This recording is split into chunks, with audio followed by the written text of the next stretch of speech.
If you could do one thing to improve your family's homeschool experience, what would it be? If you said reading together, you're on the right track. In today's episode, we're talking about the power of reading together as a family and some practical tips for how you can start to make that change in your family life. You're listening to the Homeschool Made Simple podcast. This is a podcast to help you homeschool simply, inexpensively, and enjoyably. I'm Rachel Winchester, a fellow homeschool mom using this method with my own 3 kids.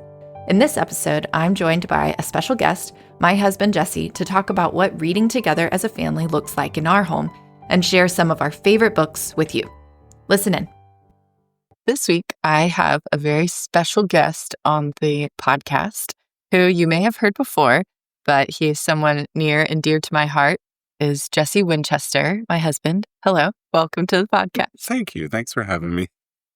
So something Jesse does really well is he reads to our kids every night and has been doing it for quite a while now. So he has some experience under his belt. So I thought we could ask him some questions about how he's read aloud to the kids over the years. Maybe you could first share with everybody how many kids we have and their ages and stuff like that.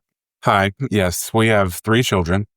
Benji, Lucy, and Caroline. Benji is 9, Lucy is 7, and Caroline is 4. And so, yes, I have been reading aloud to children now for over 9 years. So it's been a lot of fun. It has changed a lot over the years as kids have grown and gotten older and interests have ironed out some, and we obviously weren't reading to an infant at the same time as we were reading to a 5-year-old. So it's changed, it's evolved, and I would love to talk about that. Benji, we started reading aloud to him like from birth, pretty much. I mean, just reading aloud in our home. And, he's a boy, so his interests are very boy. So the things that he likes to read. He loves animal, like kid and animal books, boy and his dog kind of stories and boy and his horse kind of stories. And at the end, I'll go through a little short list of my favorites that we've read with all of them. But a lot of our reading aloud has who we did it with and at what time of the evening and everything. A lot of it depended on who was sleeping where and what time they were going to sleep and everything. So there was a time where it was just, me and Benji reading together, me reading to him out loud his favorites. And then, you add in the sister who was then old enough to be read aloud to and be attentive through that. And they shared a room for a while, so I would read with Benji and Lucy for a time before they went to bed. And then now Caroline's old enough to be in the mix and, makes it through what we're reading before she falls asleep. And so now it's all 5 of us in the bed, reading before they go to sleep. So it kind of has just depended on who was where, who was sharing a room, who was going to bed at 7 versus 8, or, all those things. Yes, I think I remember it really changing. A big shift happened when I was pregnant with Caroline and we were preparing to have our 3rd baby, and we kind of made a change to our nightly routine. That means Benji and Lucy were 4 and 2 at the time. And I think that's when you really started leading bedtime more so. Yes. Yeah.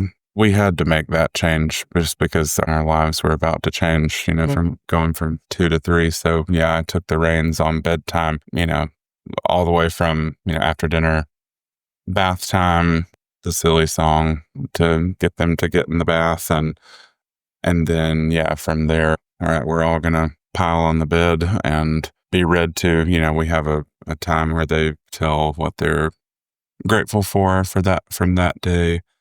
We pray together, we sing the doxology together, and then I read to them. So yes, that's kind of our bedtime routine. And then it's kisses and hugs and lights out. And Benji listens to something now until he falls asleep, but the others are ready to sleep. Yeah, there was one point that we felt bad for Caroline, our youngest, because she was, that was in the last year I guess.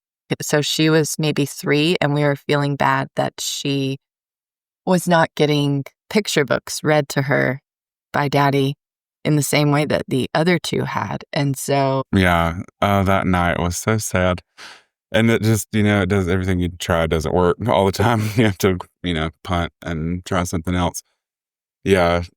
I was like, I had this grand idea that we were going to, did we put her to bed? yeah, you were going to Put take her her, into her. put her I in see. her own bed. I had been reading too, all 3 of them. We were going to put her in Lucy's bed, and I read picture books to her so that she had that same special time with Dad that the other 2 got when they were little. And then I put her to bed and went to go read with the other 2, and she was distraught. She was like, why? What did I do? Why did I get put to bed and now I don't get to read with the others? So as you have more children, you kind of have to, we've learned that we've had to change routine a little bit and include her as the baby of the family, and include her with the big kids. And then you read picture books to her during the day before rest time. So she still gets her daily dose of good illustration. Yeah, so. She gets picture books, but just not in the same way. So it doesn't even look the same with every single one. And then Lucy, our middle child, wasn't even really ready for chapter books at the same time,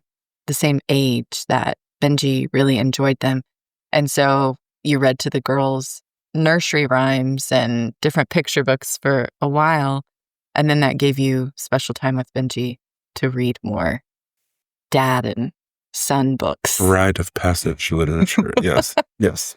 Yes, because he is definitely boy to the max, like a rugged pioneer, what Daniel Boone must have been like as a boy, or David Livingston as a boy. So he likes those sort of books. So what would you say are maybe some of the challenges of family read aloud time? I mean, I'm tired at the end of the day, and I don't want to do it sometimes, and that's just real. And I would rather go do my own thing and, read my own book or something. But that time is just, it's so important, that the challenges of it. I mean, I get frustrated when they are not just clinging to every word that I read. And, they're wiggling and they're, talking while I'm trying to read, or they're, it's just all the, just classroom dynamics of like trying to do something and everybody's doing something else. But the reward of the time is so much, like it outweighs the challenge of it so much. And it's a part of my day now. Like I get up in the morning and leave for work, and all day I'm thinking about, all right, I'm planning mentally for 7:00 when dinner's done and they've played a little bit more, that day. And then now it's bath time and, do the routine. And then I get my time when they're in bed, and, I'm not, having to be on and reading to them or something, but it's so worth it. And it, you just look past I'm exhausted from my day and realize this is my higher calling is here in my home. So, yeah, that's great. I mean, I think there is definitely wiggles or things like that, but then you also just set the expectation, and they really look forward to it. It's really like the high point of the day to all sit together on the bed. That's what we do at this point now, is we all lay on our bed together and you read. And so I would say it's really like the high point of the day. And then when they don't get to do it or something like that, how would you say, I mean, we don't really have very many conflicts that keep us from doing it, but how would you say we protect that time, or why would it be important to protect that time? Yeah. Well, it's, they'll spend the night with grandparents, or they'll, I'll work late and they'll go to bed before I get home, or whatever happens. But even when you have been away or traveling, like we still do that. And it's still a part of the day. Now there might be, tears that mommy's not there, but it still is something that we do. I just think it's so important, because I do think about a lot of times, like I want them to one day have a family bed that they lay on with their whole, family of 20 that, they just, actually, I want a lot of grandkids, but, I want this to be something that when they move out, it's like, wait, I have to do that.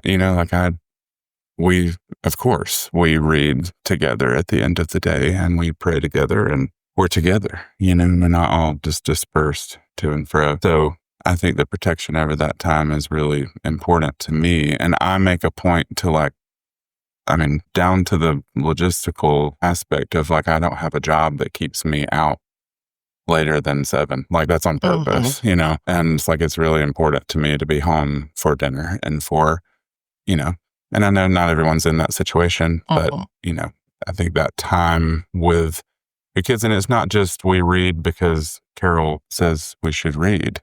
It's we read because this is really enriching for their little minds. And then it's also we have inside jokes as a family about, how crazy the things in Charlie and the Chocolate Factory are because, and it's not inside jokes that are based on just whims of the world. It's these are really great books that people have put their life into that we then get to glean some character from. So that's why it's important to me. Yeah, that's great.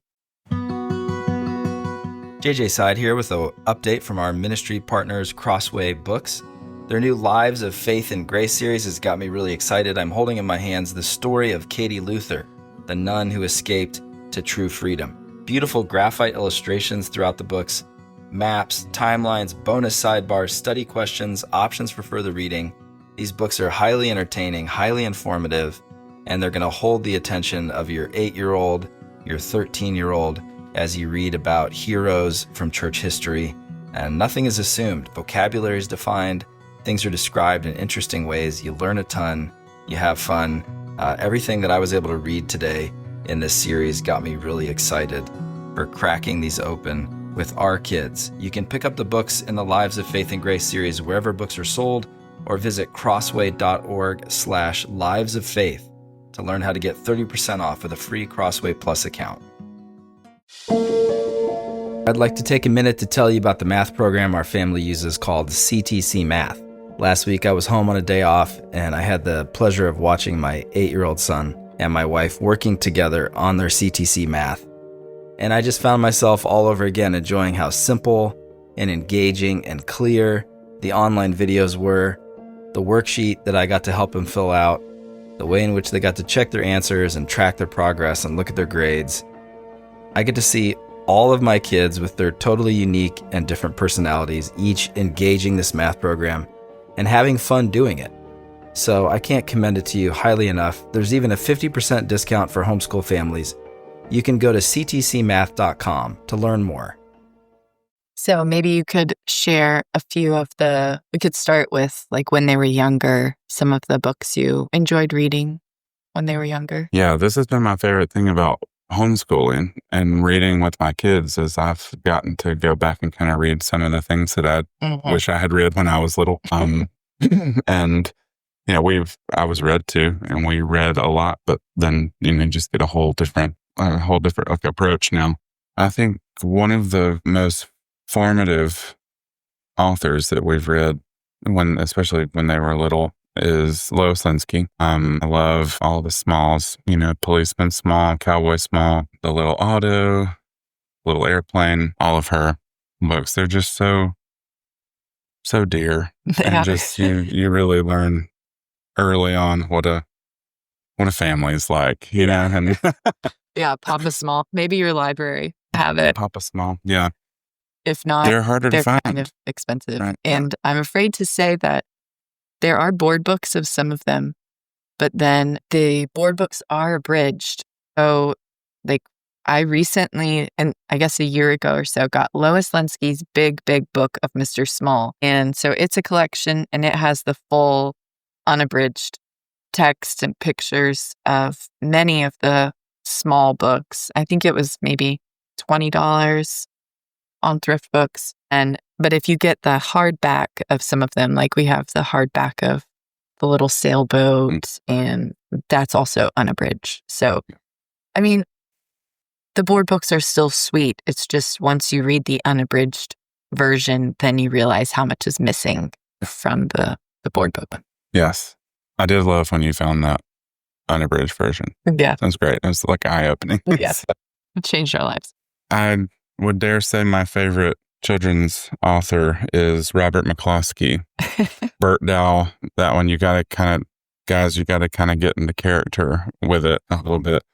But it's a lot of fun when you do that. Make Way for Ducklings, One Morning in Maine, Lentil. I mean, we've cherished these, and we've given these as gifts to every niece and nephew, and, just about everybody that you can think of. Blueberries for Sal. Yeah. Very sweet. They're treasures for sure. Marguerite d'Angeli, Yanni Wondernose. What are some others of hers? They can be longer, and we read The Hannah. Yeah, these are a little bit longer. So I would say, our kids have probably been 4, Yeah, up to 6. No, even 6, depending on if some kids really like chapter books early on, and then others don't like them until they're a little bit older. So it just kind of depends. Yeah. E.B. White, well, this is as you get a little bit even older then. Yeah, maybe talk about when you and Benji read together by yourself. Some good, if it's a dad with boys, or like one boy where he has some time to just read with his son. Yes. Wilson Rawls, Where the Red Fern Grows. That's one you got to read with your son. You can read it with your daughter, but if you have a son, read it with him. Fred Gibson, Old Yeller. That one's great. Benji still would love to listen to this one too. That's the thing too, is if it's something that I'm going to read with them, they do not listen to it on audiobook before I read it to them, because I don't want them to have a voice in their head when I am trying to do characters. Yeah. So he didn't listen to these because these were important to me. These were like formative when I was little. So I do love those too. The Billy and Blaze series by C.W. Anderson. This was a lot of fun for Benji and me to read. So there's 5 books in the series: Billy and Blaze, Blaze and the Forest Fire, Blaze and Thunderbolt, Blaze and the Mountain Lion, and Blaze Shows the Way. So it's a series of this boy named Billy who gets a horse named Blaze, and he meets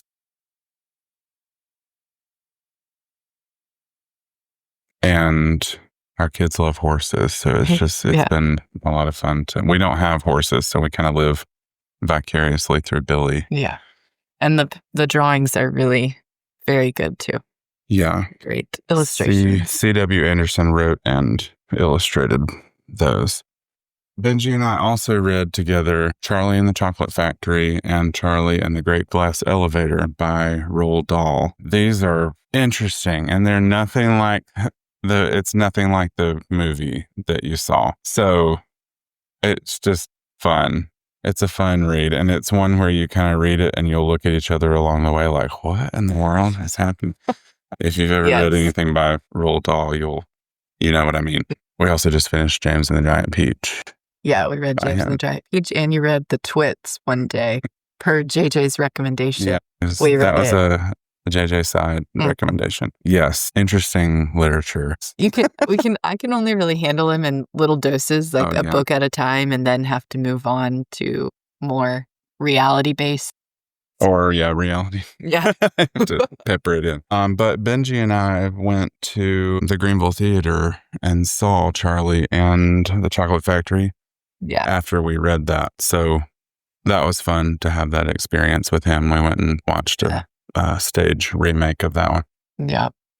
Another Robert McCloskey, Homer Price. Yeah.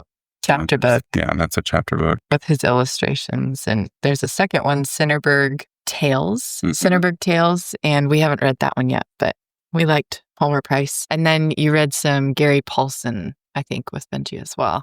Yeah, these were, so Benji and I also have ended up, after the girls go to bed, then Benji's still going 100 miles an hour.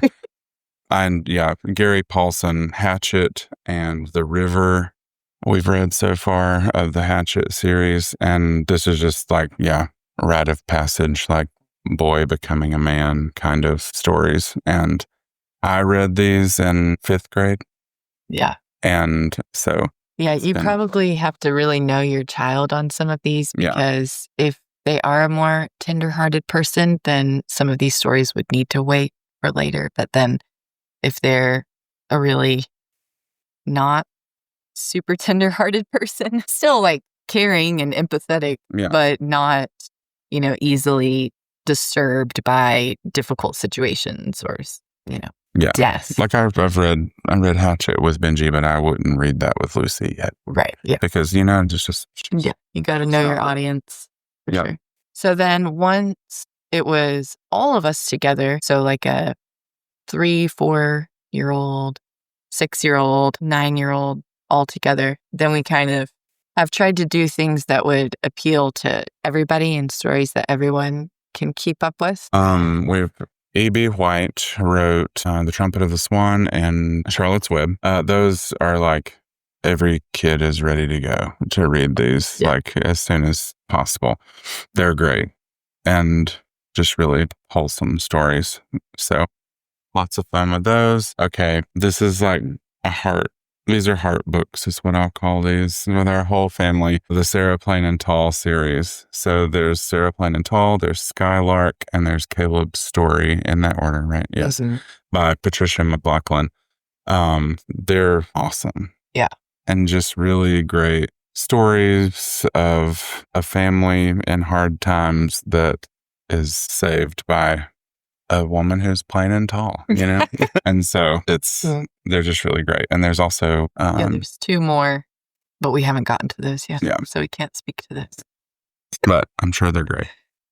Yeah, maybe those. Yes, Mountain Born and A Place for Peter by Elizabeth Yates. These are great boy growing up on a farm situation and, especially with sheep and just different things that he encounters, having to protect the sheep or do different jobs that have to be done or different things. The whole family enjoyed that, though. Everyone enjoyed it. Yeah. It has little illustrations throughout it.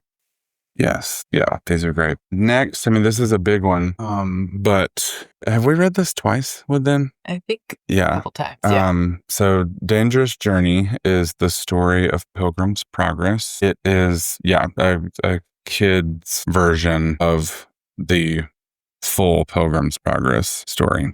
Yeah, the text is actually taken from, it's excerpt from the actual, writing.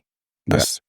And so whether you've read Pilgrim's Progress on your own or not as an older child or adult, this is a good one to read with kids because the illustrations are really great on this one. This is published by Erdman's Publishing Company, Grand Rapids, Michigan. So look for that one. Find it. That's a good one to read.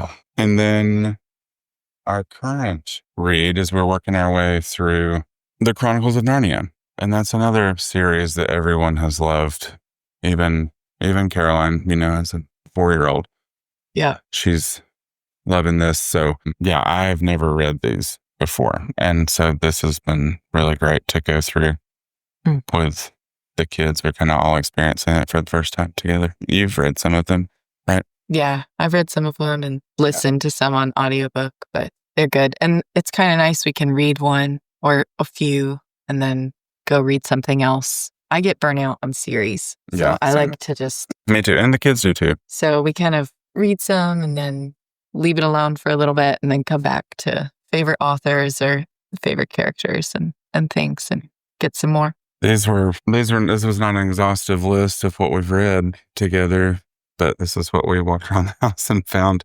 So yes, these are some of my favorites though that I've read with the kids. Yes. Well, thanks for sharing. I think that people will be really inspired and encouraged. And would you want to pray for families and dads as they read with their kids? Father, thank you for every ear that will hear this, and pray blessings upon them and their home. I pray for the men who will hear it, the dads, and that would be an encouragement that we can be a part of this homeschool journey and a really meaningful part of it. And just pray that the allotment of time would be made and that the priority in each man's life would be that his family is well shepherded, and that would be his chief aim, is to love the Lord with all his heart and to love his family with his time and his energy and his efforts as a dad and as a husband. And just praying for each child and for their journey through homeschooling and through their education, that you would just continue as you have been and as you are right now, growing minds and expanding them to love books and to love to learn and to love to serve you and to impact this world that you've given us to steward. So in Jesus' name I pray. Amen. Thanks for joining us. Thank you. You've been listening to the Homeschool Made Simple podcast. If you like what you heard in this episode, please leave a rating and review on Apple Podcast or Spotify, or share this episode with a friend. It means so much when you help us spread the message of Homeschool Made Simple with others. Thanks for joining us this week on the Homeschool Made Simple podcast. Remember, Jesus' commandments are not burdensome. What he calls you to do, he will enable you to do. Blessings.